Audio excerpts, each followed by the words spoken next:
Charlotte, North Carolina, a quiet Friday evening. A woman is staring at a text message that acts like a guillotine. The silence of the apartment is heavy, smelling of lemon polish and solitude, while the phone vibrates against the counter with a betrayal that burns worse than fire. 8 words from my parents telling me I have been erased. My name is Mia Dawson, and unlike the girl in the fairy tales, I am not running for my life. I am standing my ground against the family who tried to steal my identity, armed with the one thing they never expected me to use against them, the truth. If you enjoy stories about reclaiming your life, please join our community. Like, share, comment, and subscribe to our channel. We always appreciate the time you spent here with us. The vibration of my phone against the cheap laminate of my kitchen counter sounded like a chainsaw in the quiet apartment. It was Friday night, a time I usually reserved for the satisfying mundane ritual of balancing my personal ledger, but the screen lit up with a notification that shattered the peace instantly. It was a message from the Dawson family group chat. The preview text was short, brutal, and completely nonsensical given the reality of our lives. It read, "We need space from you. Stop contacting us completely." I stood there, a half-empty mug of tea in my hand, feeling the floor drop out from under me. It was a physical sensation, a sudden vertigo that had nothing to do with balance and everything to do with being ambushed. I looked around my apartment, searching for something steady to focus on. My place wasn't much a one-bedroom walk-up in a working-class neighborhood on the edge of Charlotte, but it was mine. I had bought the beige sofa second-hand from a coworker and scrubbed it until it looked new. The groceries in the pantry were bought with coupons I clipped on Sunday mornings. Everything here was paid for, accounted for, and safe. That was who I was. I was Mia Dawson, the girl who kept the receipts. I worked as an HR and payroll coordinator at the regional hospital, a job that required absolute precision. I lived my life by a simple code work, hard pay your way, and never let anyone erase your contributions. But looking at that text, I felt like I was being erased in real time. To understand why those 8 words were so disorienting, you have to understand the people who sent them. My parents, Thomas and Karen Dawson, were the kind of people who prized reputation above oxygen. They were fixtures in our suburban church, the couple who always brought the best potato salad to the potluck and sat in the third pew every Sunday, radiating respectable blue-collar American values. Then there was my older brother Liam. Liam was charming, handsome, and perpetually between projects. He was the golden child, the dreamer whose failures were always framed as bad luck, while my successes were treated as expected utilities. For as long as I could remember, I had been the practical one, the responsible one, the sacrificial lamb on the altar of Liam's potential. If Liam needed a car to get to a gig for a band that didn't exist yet, I was expected to co-sign. If my parents fell behind on the mortgage because they loaned Liam money for a guaranteed investment, I was the one who quietly transferred the funds to cover it. It wasn't just a habit, it was a role I had been groomed for since high school. "Family helps family, Mia," my mother would say, usually, while sliding a past-due bill across the table toward me. "You know your brother just needs one more shot. We're a team." It was a beautiful lie. We weren't a team. We were a host and a parasite, but they had gaslit me into believing that my solvency was selfish if I didn't share it. If I ever hesitated, if I ever mentioned that I had my own rent to pay or that I wanted to save for a vacation, the temperature in the room would drop. They wouldn't yell. That would be too crude for the Dawsons. Instead, they would use silence. They would look at me with wounded eyes like I had physically struck them. "After all we did to raise you," my father would mutter, shaking his head. "I guess money changes people." They threatened me with the one thing I was terrified to lose, their love. So I paid. I always paid. Even the extended family, Aunt Denise, Uncle Marco, the cousins played into it. They'd pat my arm at Thanksgiving and say, "Mia always has it so together," applauding my stability without ever asking what it cost me to maintain it. I looked back down at the phone. The message had been signed by Mom, but the phrasing had my father's rigid pride and Liam's defensive arrogance written all over it. It was a preemptive strike, a way to reclaim control.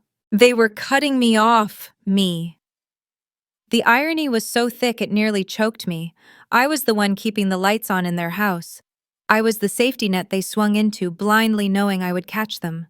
And now, because of a conflict, they started a conflict where I finally tried to draw a line. They were firing me. They were treating me like a toxic ex-girlfriend instead of the daughter who had bankrolled their lifestyle for a decade. My thumb hovered over the screen. My instinct, the one trained into me by years of emotional conditioning, was to panic, to call them, to beg, to apologize for whatever sin I had committed by existing inconvenienced them. I could feel that old, desperate little girl inside me wanting to fix it, to promise I'd be better, to transfer more money just to make the silence stop. But then I looked around my quiet, paid-for apartment again. I thought about Jason, the guy from work I'd been seeing, who listened to me without interrupting and never asked for a dime. I thought about the spreadsheets on my laptop, the undeniable math of what I had given versus what I had received. A strange, cold calm washed over me. It was the calm of a payroll coordinator realizing the numbers finally balanced, just not in the way anyone expected. I didn't type a paragraph. I didn't plead. I didn't ask why. I typed 5 words. Okay, I'll honor that. I hit send. I stared at the delivered status. They thought they had just punished me. They thought they had just erased me from the family picture to teach me a lesson. They had absolutely no idea what they had just erased from themselves. That text message wasn't an isolated incident. It was the inevitable conclusion to a lifetime of training. My parents didn't wake up one morning and decide to exploit me. They groomed me for it slowly and methodically, like you'd train a sheepdog to guard the flock without ever eating the meat itself. It started when I was 16. The recession had hit our town hard, and my father, a proud man who defined himself by his ability to provide, lost his job at the manufacturing plant. The atmosphere in our house shifted overnight from comfortable suburban certainty to a suffocating anxiety. My mother picked up extra shifts at the diner, her face gray with exhaustion, and I did what I thought a good daughter was supposed to do. I got a job bagging groceries after school. I remember the first time I cashed my paycheck. It wasn't much, maybe $200, but I felt a swell of adult pride. I brought the cash home and put it on the kitchen table. For groceries, I said. And the light bill. My father didn't look me in the eye when he took it, but my mother hugged me so hard I couldn't breathe. "We're a team, Mia," she whispered into my hair. "We all sacrifice. We pull the wagon together." But I soon learned that "we" didn't include everyone. While I was clocking out at 10 p.m., on school nights, my older brother Liam was in his room strumming a guitar or sketching designs for a clothing line that never got made. When I asked why Liam didn't have to get a job, my parents looked at me like I had suggested we sell him into servitude. "Liam has different talents," my dad said, his voice dropping to a reverent hush. "He needs to focus on his music right now. If we bog him down with menial labor, we might crush his spirit. You're the strong one, Mia. You can handle the burden. He can't." That was the narrative that defined my adolescence. I was the mule. Liam was the racehorse. By the time I got to college, the dynamic was concrete. I stayed local, attending the state university and commuting 40 minutes each way to save on room and board. I worked 2 part-time jobs between classes, surviving on caffeine and sheer will. Meanwhile, my parents sat me down at the kitchen table one evening, a set of keys gleaming on the formica. They weren't for me. "Your brother needs reliable transportation to get to auditions," my mom said, sliding a loan document toward me. "Our credit is shot from the layoff years, honey. We just need you to co-sign. It's just a formality." I stared at the paper. I knew even then that co-signing was a trap. "What if he doesn't pay?" I asked. My mother recoiled. "Don't you want your brother to have a chance? Do you want him to fail?" "Don't threaten to back out now, Mia," my father added, his voice hardening. "You're not that kind of person. You're not selfish." I signed. Of course I signed. And the next Sunday at church, Mrs. Higgins grabbed my hand in the lobby and beamed. "Your mother told me how you helped Liam get that car. You are such a blessing to this family, a real biblical example of service. It was public emotional blackmail. They accepted the praise for raising a generous daughter, while banking on the fact that I'd never humiliate them by revealing they forced my hand. When I graduated and landed my job in payroll, making a decent salary for the first time, the requests stopped being requests and became a system. They treated my promotion like a family lottery win. First, it was setting up autopay for their mortgage on my account, just until Dad's bonus comes in. Then it was secretly covering Liam's speeding tickets so his insurance wouldn't spike. Then came the credit card. They asked for me to add them as authorized users, strictly for emergencies. An emergency turned out to be a new flat-screen TV because the old one had a dead pixel. An emergency was dinner at a steakhouse for Liam's birthday. I tried to push back.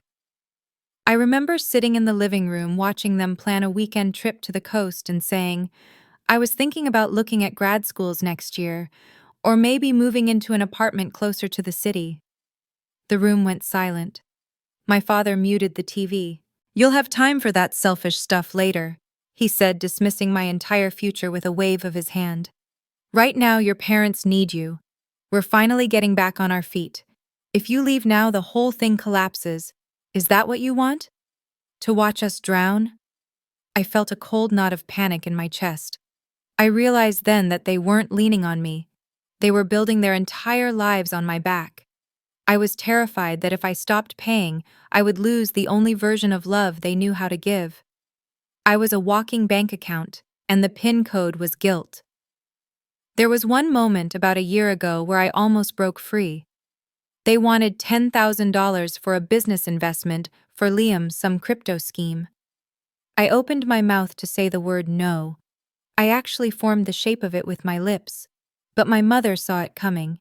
She started crying silently, tears rolling down her cheeks, and whispered, I thought we raised a daughter who cared about us. I swallowed the no. I wrote the check, and as I handed it over, I felt a piece of my soul wither, knowing I had just paid for the privilege of being used. The invisible line that separated my chaotic family life from my orderly professional existence didn't just blur.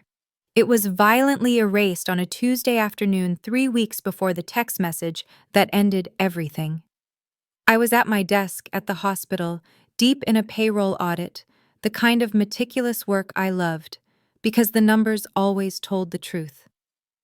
My office phone rang, a landline, reserved strictly for internal hospital business or urgent vendor calls.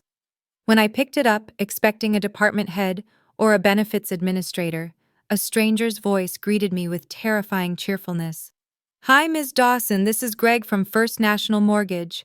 We just wanted to thank you for setting up the new automatic payment structure for the Maple Street property. We have everything processed. I froze, my fingers hovering over my keyboard. I'm sorry, I think you have the wrong person. I don't have a mortgage with First National. Oh no, it's for Thomas and Karen Dawson, Greg replied, his voice faltering slightly. Your parents. They came into the branch this morning. They explained that you handle all the household finances now as the family accountant. They provided your proof of income, your W-2s, and your routing number for the recurring draft. We just needed to confirm the email address on file was your work one. The heir left the room. It wasn't just the money, though. The amount he mentioned was significant. It was the violation. My parents had walked into a bank, impersonated my consent, and handed over my private tax documents that I kept in a filing cabinet in my apartment. That meant they had used the spare key I gave them for emergencies to enter my home while I was at work, rifle through my personal files, take my financial history, and use it to bind me to a 30-year commitment. They hadn't just crossed a boundary. They had committed fraud and called it love. They had dragged my professional identity, the one thing I had built entirely on my own merit, into their mess. Cancel it, I said, my voice trembling with a rage I had never let myself feel before. I did not authorize that. Cancel it immediately. I hung up before he could argue, grabbed my purse, and walked out of the office. I didn't even clock out. The drive to their house was a blur of red lights and white-knuckled grip on the steering wheel. When I pulled into their driveway, the house looked infuriatingly idyllic. The lawn was freshly mowed, the American flag on the porch fluttered in the breeze, and the neighbors were out walking their dogs. It was the perfect picture of the suburban dream, a dream that I was secretly subsidizing. I walked in without knocking. They were all in the kitchen, Mom, Dad, and Liam, eating takeout pizza. The smell of pepperoni and yeast, usually a comfort, made me nauseous. They looked up surprised, but not guilty. "Did you give the lender my information?" I asked, my voice deadly quiet. "Did you go into my apartment, take my tax returns, and tell a stranger I agreed to pay your mortgage?" My father wiped his mouth with a napkin, looking annoyed that his meal was interrupted. "It's just a formality, Mia. The rate was going to jump if we didn't refinance today. We needed a co-signer with steady income. You know we always pay you back eventually." "Eventually isn't a payment plan," I shouted, the volume of my own voice shocking me. "You stole my identity. You came into my job context. You gave them my work email." Liam laughed, grabbing another slice. "You're basically our CFO, sis. Chill. It's not like we bought a yacht. It's the family house." Then the phone in the center of the table crackled. It was on speaker. Aunt Denise. She had been listening the whole time. "Mia, honey." Her voice oozed through the speaker. "Don't make this bigger than it is.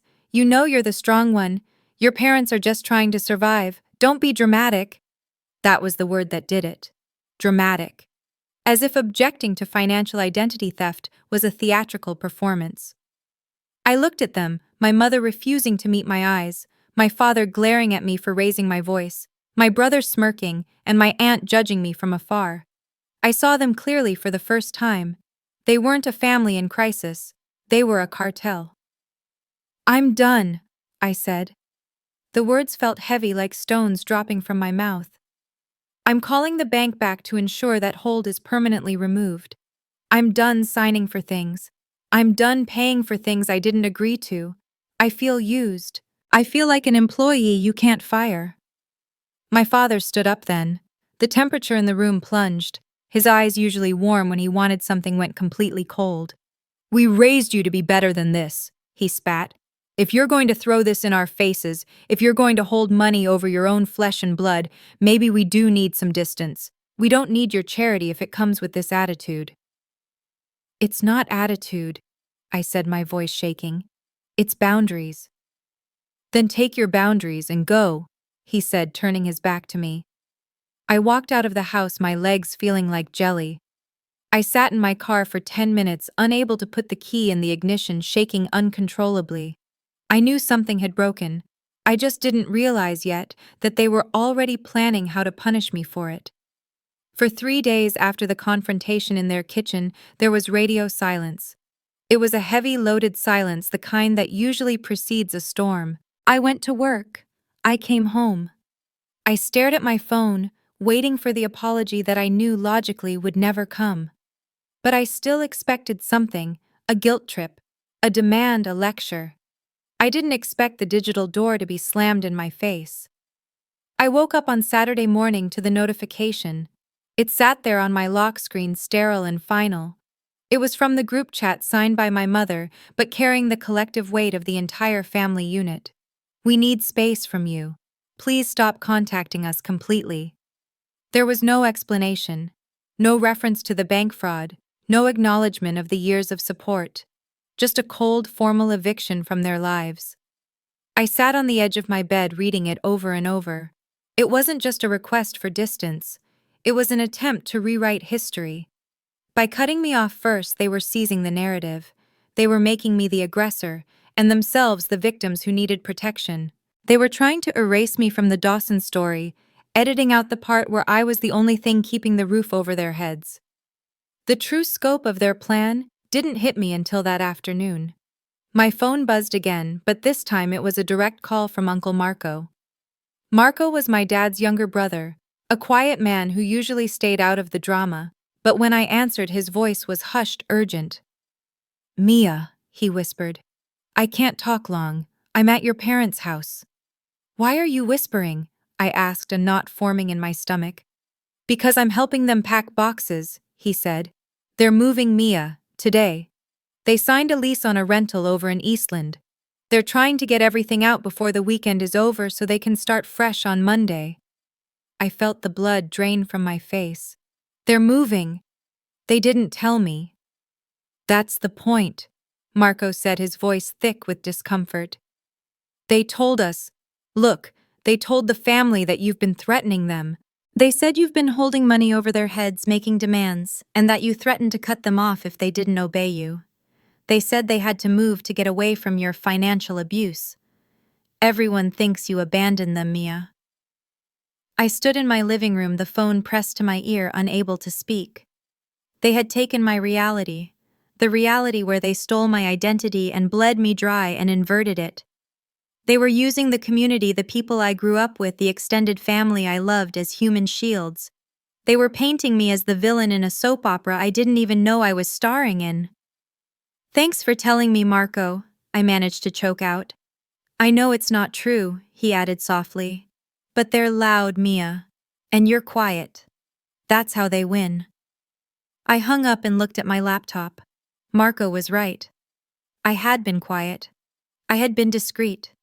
I had treated their financial failures like state secrets to protect their dignity, and they had weaponized that silence against me. I walked over to my desk and opened my laptop. I didn't go to social media to rant. I went to my hard drive. I opened the folder labeled Family Finances. It was a graveyard of my own dreams burying the cost of theirs. I opened the spreadsheets. I pulled out the physical accordion file from the bottom drawer stuffed with receipts I had saved for tax purposes or just out of a neurotic need for order. Housing, utilities, medical bills, Liam's legal fees from that bar fight 3 years ago, the emergency loans, the credit card statements. I laid it all out. It wasn't just help. It was a silent welfare system funded by a single payroll coordinator. I saw the dates where I had skipped a student loan payment to cover their water bill. I saw the vacation fund I drained to fix their transmission. I remembered what my therapist, Dr. Hall, had told me during our emergency session the day after the bank incident. She had looked at me with fierce compassion and said, "Mia, stopping financial abuse isn't betrayal, it's self-preservation. You are an American woman with the right to life, liberty, and the pursuit of your own happiness. You are allowed to choose your own life. You are not their property." That phrase, "choose your own life," echoed in my head. They wanted to exile me, fine. But they weren't going to do it with a lie. They weren't going to destroy my reputation to cover their tracks. I wasn't going to beg to be let back in. I wasn't going to threaten them. I was simply going to introduce them to the truth. I started taking screenshots. I scanned the loan documents where I was the co-signer. I highlighted the line items on the bank statements. I created a summary document clear and undeniable. My heart was pounding a rhythmic thud against my ribs. I wasn't doing this to be cruel. I was doing it because if I didn't, I would be agreeing with their lie. I would be accepting the role of the villain. I composed a new message to the group chat. I attached the files. My finger hovered over the send button. It felt like standing on a cliff edge. I knew that once I pressed this, there was no going back. The bridge wouldn't just be burned, it would be nuked. I took a deep breath, looking around my apartment, the sanctuary I paid for, the life I built. I pressed send. I watched the progress bar on the file upload complete. It took less than 3 seconds to transmit 7 years of my life to the people who claimed I had done nothing for them. The message I typed above the attachments was surgical in its precision, devoid of the anger that was currently making my hands shake. It read, "I'm honoring your request for distance. Since we are no longer in contact, I can no longer manage your finances. Here is a summary of what I've paid for you over the last 7 years, totaling just over $84,000. Then came the files. I had organized them by category: housing, utilities, Liam's debt, personal loans. But the most important document was the summary sheet. I had highlighted a column of dates in bright yellow dates that were exactly 30 days from today.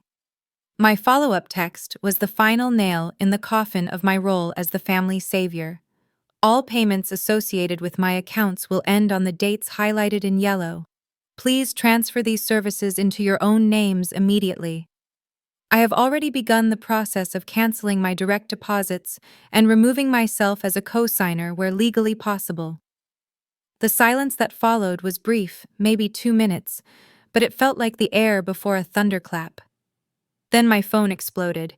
It wasn't a ring, it was a seizure. The device vibrated so hard against the desk it rattled my coffee cup. The notifications cascaded down the screen faster than I could read them. Mom was first. Money is not family, Mia. I can't believe you would weaponize what you sacrificed. We did everything for you. Then Dad, we trusted you.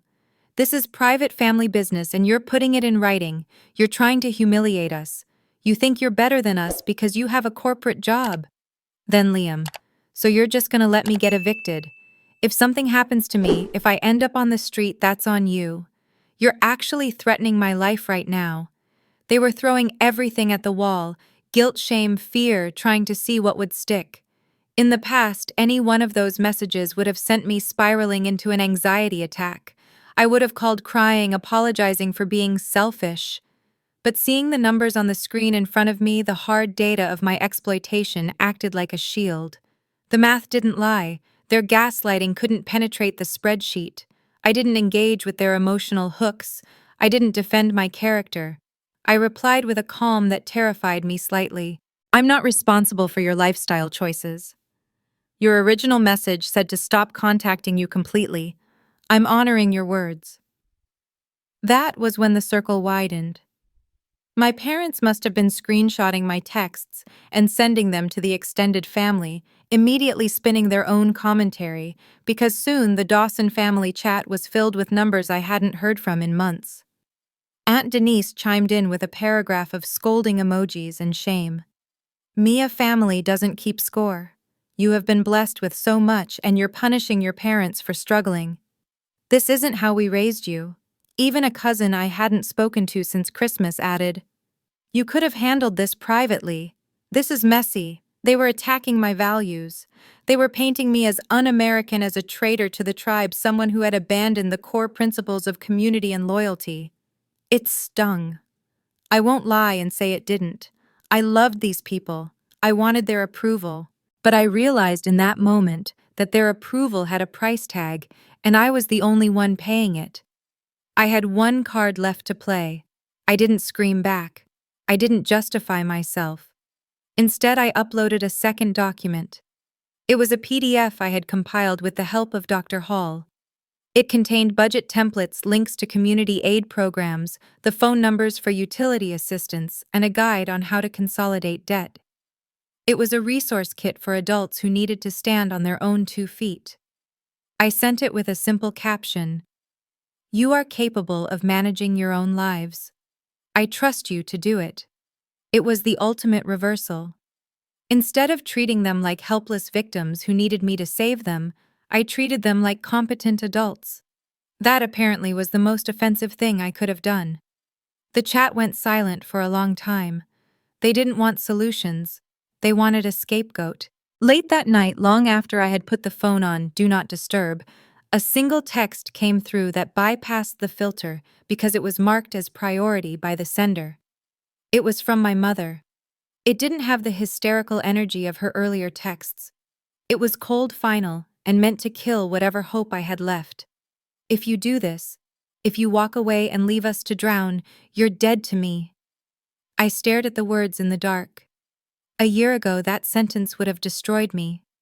But tonight, staring at the ceiling of the apartment that I paid for, surrounded by the peace I had bought with my own resilience, I felt a strange sensation. It was the snap of a heavy chain finally breaking. The worst thing she could do was stop loving me, and I realized she had stopped loving me a long time ago. She only loved what I provided. I typed one last response. I'm sorry you feel that way. I turned my phone face down on the nightstand. For the first time in my adult life, I closed my eyes and slept without waiting for the next crisis to wake me up.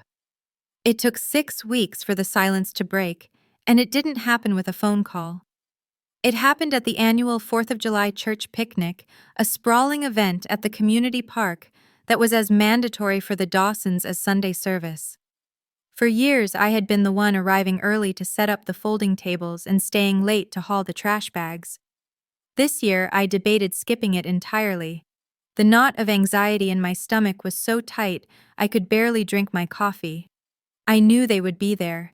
I knew the narrative they had spun would be waiting for me. But as I stood in my kitchen, Jason gently took my hand. "You didn't do anything wrong, Mia," he said, his voice steady. "If you hide, you let them decide who you are. If you go, you show them you're still standing." He was right.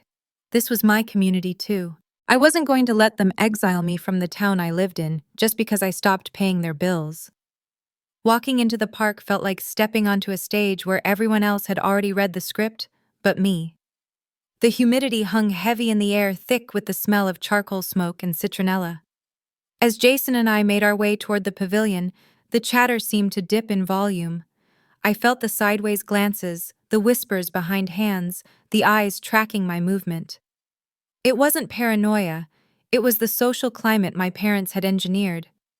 I hadn't even made it to the lemonade stand before Aunt Denise intercepted me. She wore a look of rehearsed pity. Her head tilted to the side in a way that was meant to look maternal but felt predatory. "Mia," she said loud enough for the nearby tables to hear. "I'm surprised to see you here. We've all heard how you just walked out on your parents after everything they're going through." I stopped. I could feel the heat rising in my cheeks, but I refused to look down. "Is that what they said?" I asked calmly. "They said you abandoned them," a cousin Sarah chimed in, stepping out from behind Denise. "They said you cut them off because you got greedy, that you refused to sacrifice like they did for you." The injustice of it burned, but I remembered Dr. Hall's advice: stick to the facts. Emotion is their weapon, truth is yours. I pulled my phone out of my pocket. "I didn't cut anyone off, Sarah. They asked me to leave." I brought up the screenshot of the group text, the one my mother had sent, the one that started this entire war. "We need space from you. Stop contacting us completely." I held it out. I didn't shove it in their faces, I just offered it as evidence. Sarah looked at the screen, then at me. Her brow furrowed. "They sent this?" she asked. "But Uncle Thomas said you stormed out and blocked them." "I honored their request," I said, my voice carrying clearly over the hum of the crowd. "And I provided them with a record of the $84,000 I've given them over the last 7 years so they could take over their own accounts. That's not abandonment. That's graduation." The silence that followed wasn't the awkward silence of my arrival. It was the stunned silence of a paradigm shift. Uncle Marco, who had been listening from the grill, wiped his hands on a towel and walked over. He didn't say much, just placed a heavy hand on my shoulder and nodded at me, then looked at Denise. "She's right, Denise. I saw the receipts. Mia carried that house for a decade. She shouldn't have had to do it alone." That was the crack in the dam. A family friend, Mrs. Gable, murmured, 84,000. Good Lord. The glare of the community which had been focused on me began to pivot. The poor victim's narrative was dissolving in the sunlight. That was when my parents appeared. They must have sensed the shift in the atmosphere because they marched over from the parking lot with a desperation I had never seen before. My mother looked haggard, my father furious. They stopped a few feet away, effectively parting the crowd. "Are you happy?" my mother hissed, ignoring the neighbors watching. "You come here to gossip. You made us look like monsters to our own friends." "You did that," I replied, my voice steady, anchored by Jason's presence beside me and Marco's hand on my shoulder. "You did that by what you did to me. I just stopped hiding it for you."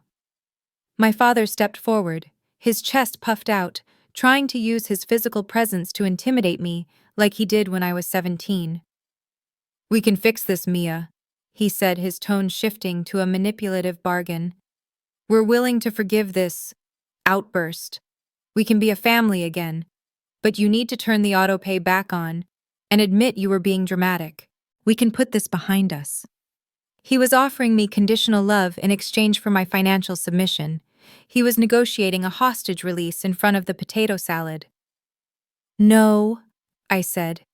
It was the simplest word in the language, but it felt like firing a cannon. I won't buy my way back into this family. If you want a relationship with me, it has to be with me, not my bank account. My father's face turned a mottled shade of red. He realized, perhaps for the first time, that he had no leverage left.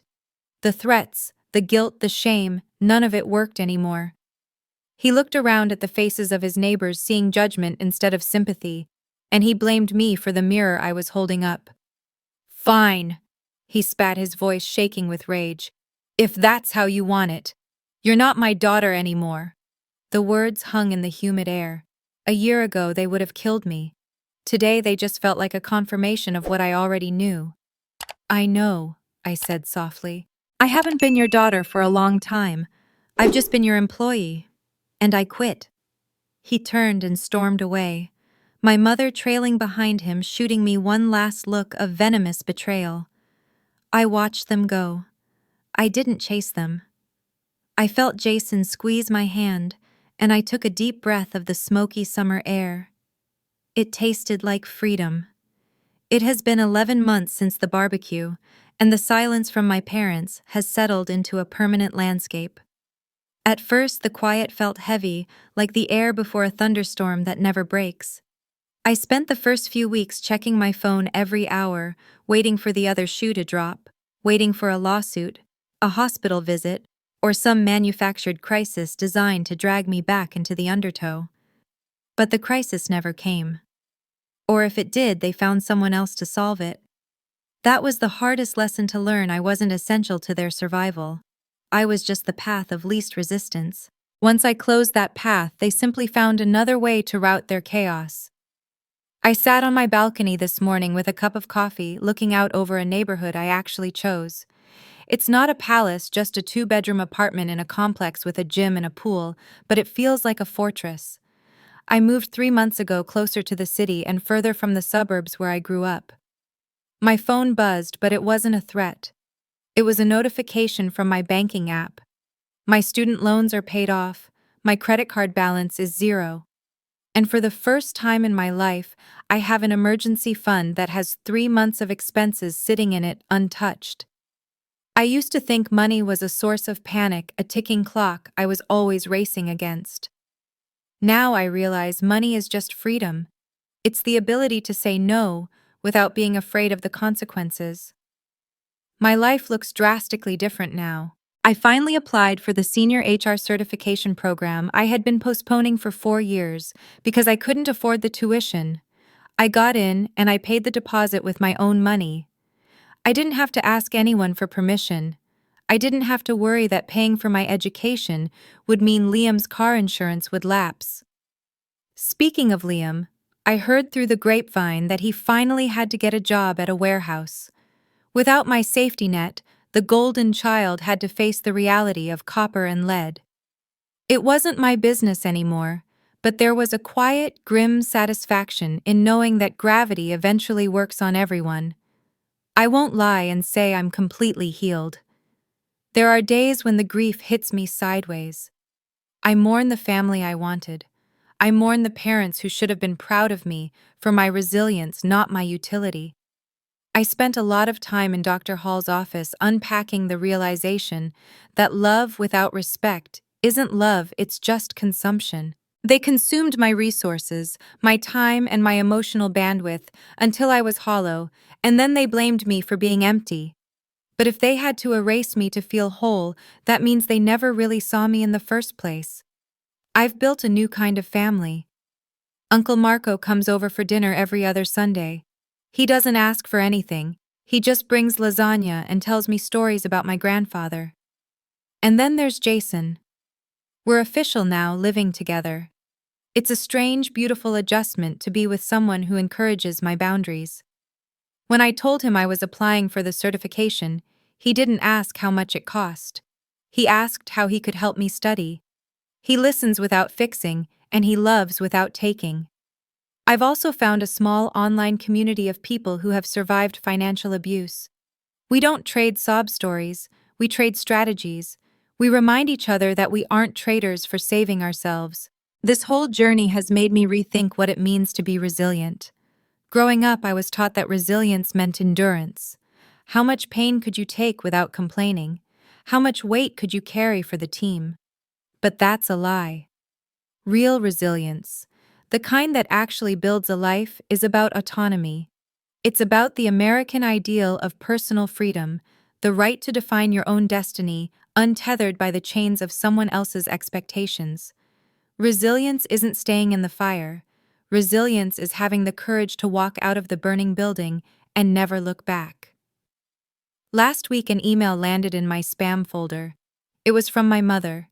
It was long, rambling, a mix of guilt-tripping and half-hearted updates about her health. It ended with a classic line, "We're willing to move past this if you are." It was an invitation to return to the cage with the door left slightly ajar. I stared at the screen, my finger hovering over the reply button. I thought about typing out a justification. I thought about arguing. Instead, I did nothing. I didn't reply. I didn't delete it. I just moved it to a folder labeled Old Files. I didn't need to have the last word because my life is the last word. If you are listening to this and you've ever been told that real family means letting people threaten your peace and sacrifice your future until you have nothing left to give, I want you to hear me. You have permission to step away. You have permission to change the locks. You have permission to be the villain in their story if it means you get to be the hero in yours. They tried to erase me from their story. The day I walked away, I finally started writing mine. With that final decision, the silence wasn't empty anymore. It was finally peaceful. If Mia's journey to independence resonated with you, please hit the like button and subscribe to the channel for more stories of justice and resilience. How would you handle a family ultimatum like that? Let us know in the comments below as we read every single one of your thoughts. Thank you for listening. This has been a story from Radiance. We'll see you next time.